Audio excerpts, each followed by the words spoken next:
telling you about a small case study on river Ganga, which is considered as holy but is not so pure. Now, as we talk about river Ganga is also known as the Ganges River, which is a transboundary river of Asia and flows through India and Bangladesh. The river Ganga originates from the Gangotri Glacier of Western Himalayas in the Indian state of Uttarakhand. Now, as we can see that since river Ganga is originating from the Gangotri Glacier, it is very pure. But however, as it starts flowing further, it starts getting polluted due to various factors. And some of the main causes of the water pollution in the Ganga river are as follows.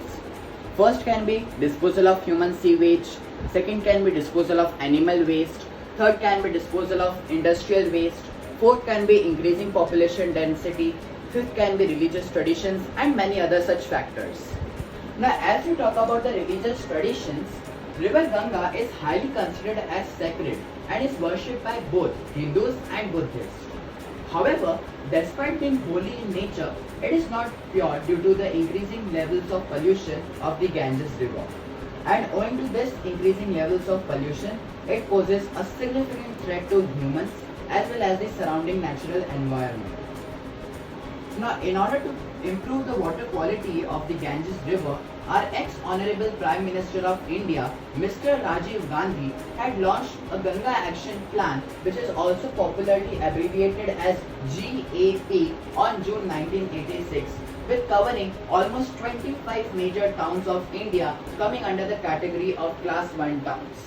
So as we can see clearly in the display board as well, that these Class 1 towns include 6 towns in Uttar Pradesh, 4 towns in Bihar and 15 towns in West Bengal.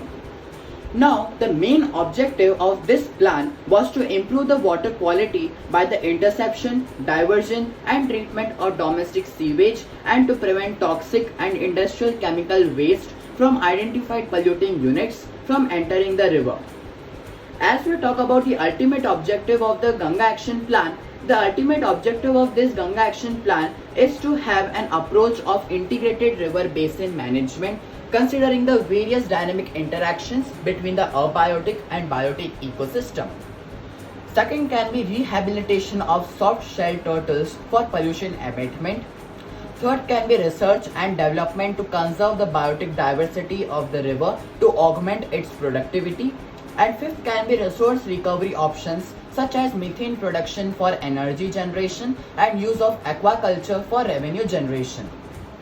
Now, despite being such initiatives taken by our government, as we see the future of our river Ganga, at present it does not look as bright as of now practically.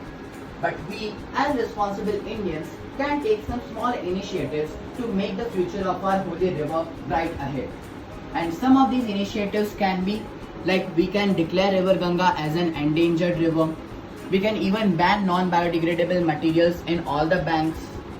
Then we can also issue a no litter policy at the banks and we have to pose a strict watch on this. We can even introduce more fishes and turtles to eat the corpse left in the river.